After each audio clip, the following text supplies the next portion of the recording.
I'll be just talking about technology component on how we are monitoring it, how the reporting system works.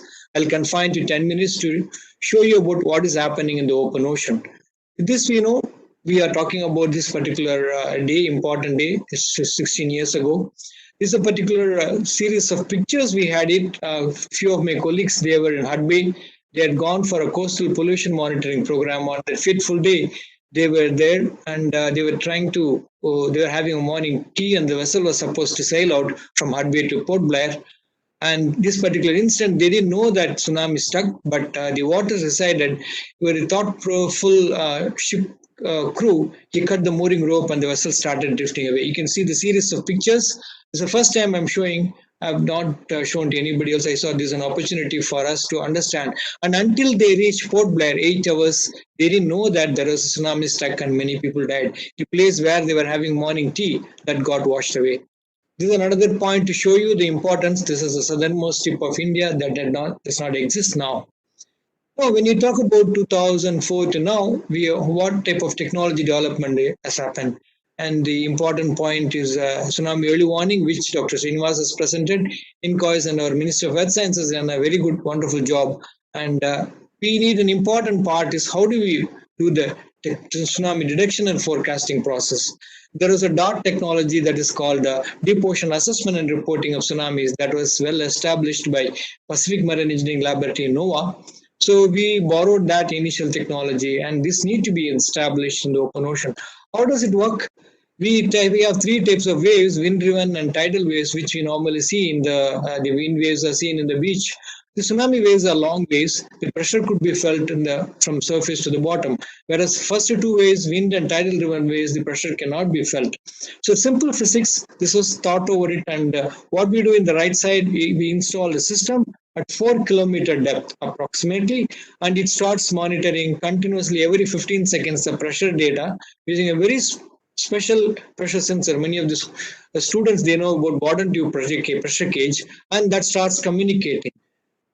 Now, the challenge for us is underwater communication is only by acoustic. It has to pass through that, and it has to go through the satellite, which is 35,000 kilometers above in the geostationary. It should reach our office.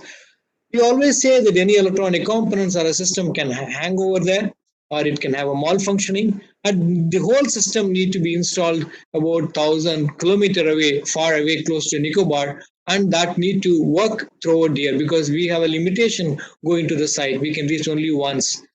But we have mastered this initially installation component. We need to install the bottom pressure recorder separately.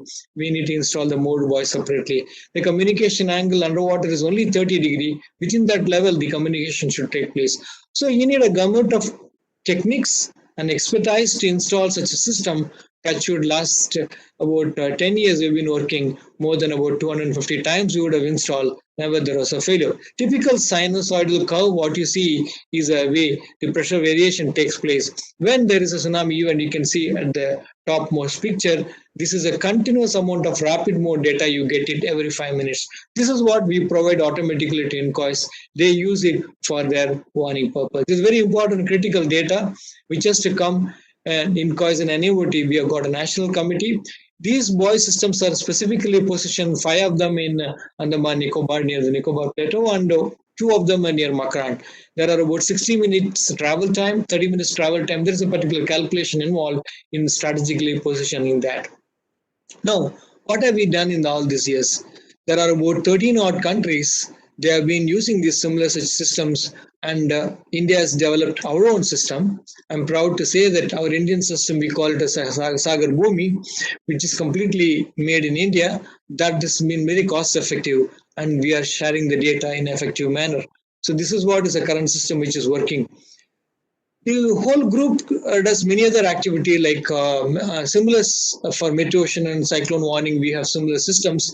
So we have a state-of-art facility. There was a question during the COVID time. Yes, there was a breakage in the reception. In cause in NAVT, we were functioning continuously even during the COVID time, thanks to the people. Even we sailed out 3 cruises. Recently, we went to Arabian Sea and we have installed the system. Now, next week, we'll be sailing to Bay of Bengal to service and reinstall back. We have a data reception facility. What you have seen on the bottom, both tsunami as well as the mid-ocean data is continuously transmitted.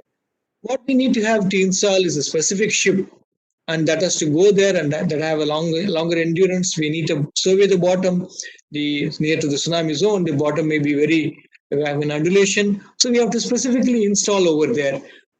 Some of you may be engineers. I thought will show how the data telemetry takes place. Everything is automatic, and the data from NAOT goes to from the buoy, as I showed earlier. It comes to NAOT. From NAOT, it goes to INCOIS. From there, we share the data with the National Database Center under the UNESCO IOC agreement in the globally. This is what my another role as a chairman of International Tsunami Partnership. We are working with many other countries and we are sharing the data. I've shown many countries, 13 countries. Most of them are using the DART system made by PMEL and transfer to technology to an industry. India is one country. We are able to make our own system, and we are also providing the global data format. Now, having seen this, we also developed a new wherein why can't we have the whole system submerged? Because the transmission need not be there. Somebody may not disturb it. There are some practical difficulties globally keeping the surface buoy system functional. This is our own patent where the whole system will be submerged. When there is a tsunami event, it pops up. So we have done the initial testing and trials. There is a global need, and many other countries are interested to know about this particular new system which we have developed.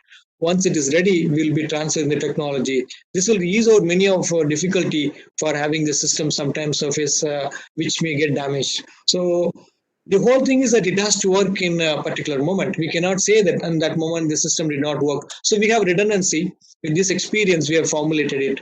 The bottom right, the students may refer. There's a book we recently published which talks about all the observation tools and techniques what I have been presenting it here. There are also challenges we need to understand about it, keeping a system for a year or more than a year in the sea bottom.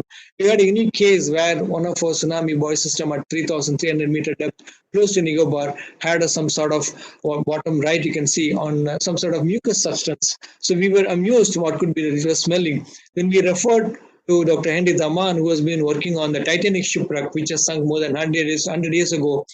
She had published that next 20 years down the line, microbes can eat away this large structure which is lying on the seabed.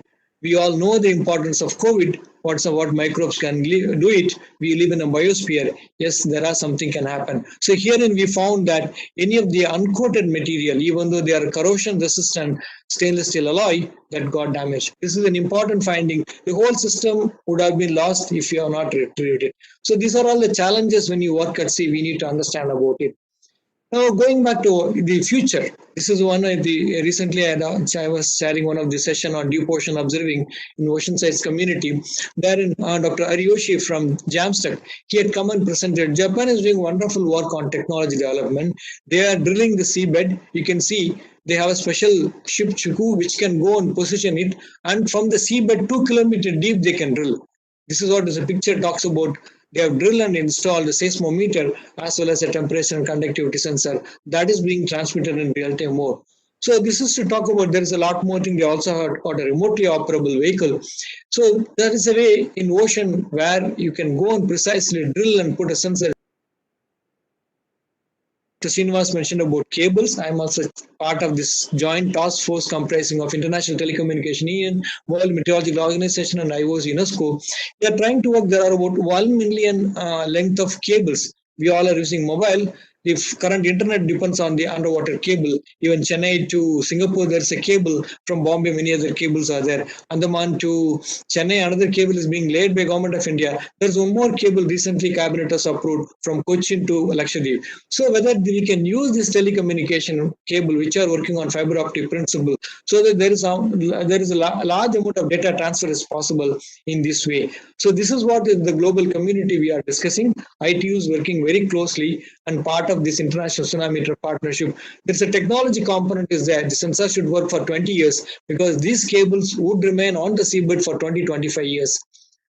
Having seen the cable recently, Mrs. Sundar Pichai, CEO of Google, he has announced that the Google has made a new effort to talk about earthquake detection by having these cables. Google has got about 16 cables worth of $16 billion. They own the data. When the cable is laid in the land part of it, when the cable is exposed, Nokia has developed a small tool which converts the optical to electrical. The other way around, when it gets into the water, it's the other way around, electrical to optical. So what they do is that they continuously monitor any other aberration, any other signal, particularly mechanical signal, they get it. This normalcy is very calm, it's absolutely. But there are cases where they get aberrations. They approached a professor from University of San Diego.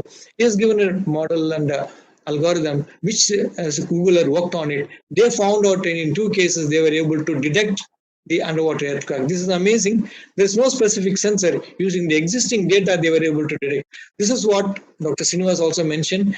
We have been talking about earthquake-based tsunami. There are also non-seismic tsunamis could happen, which happened in Indonesia. Our colleagues have shared about it.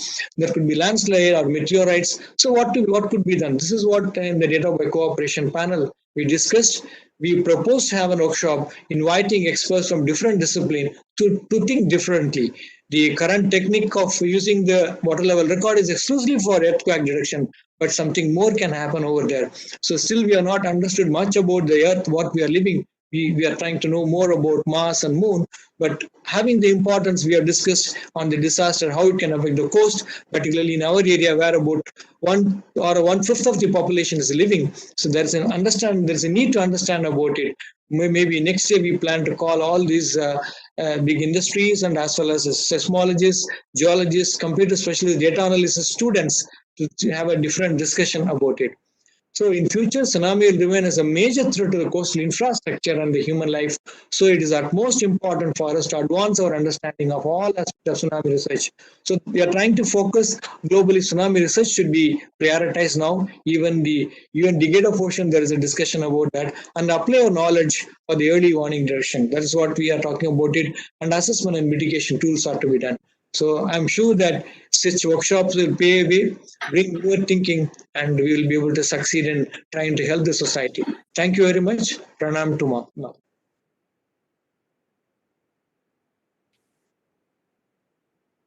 Thank you very much, sir, for that wonderful presentation. It was very wonderful to hear about an aspect, a very important aspect in disaster risk reduction, namely observations. And we feel privileged to be able to see the pictures that were taken and the data that was taken from the ground zero in 2004 tsunami. I'm sure that all the students very much got excited by your presentation. And they will will have questions for you. But Sure. as of now, is there any question?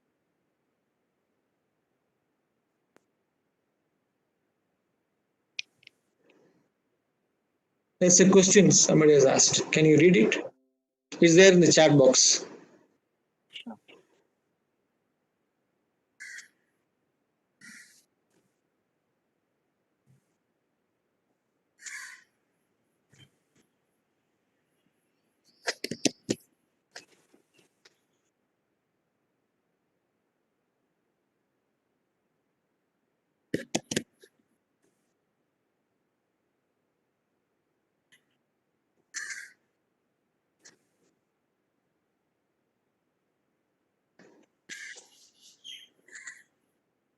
There's actually a comment, Dr. Venkatesh.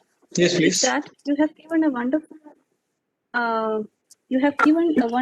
marine engineering, amazing work, integrating with large number of disciplines, including microbiology, going on in NIOT. Great. Thank you. Thank you very much. Yeah. My comment is from Dr. A.S.K. Nair. Thank you. Thank you. Thank you, Dr. Nair.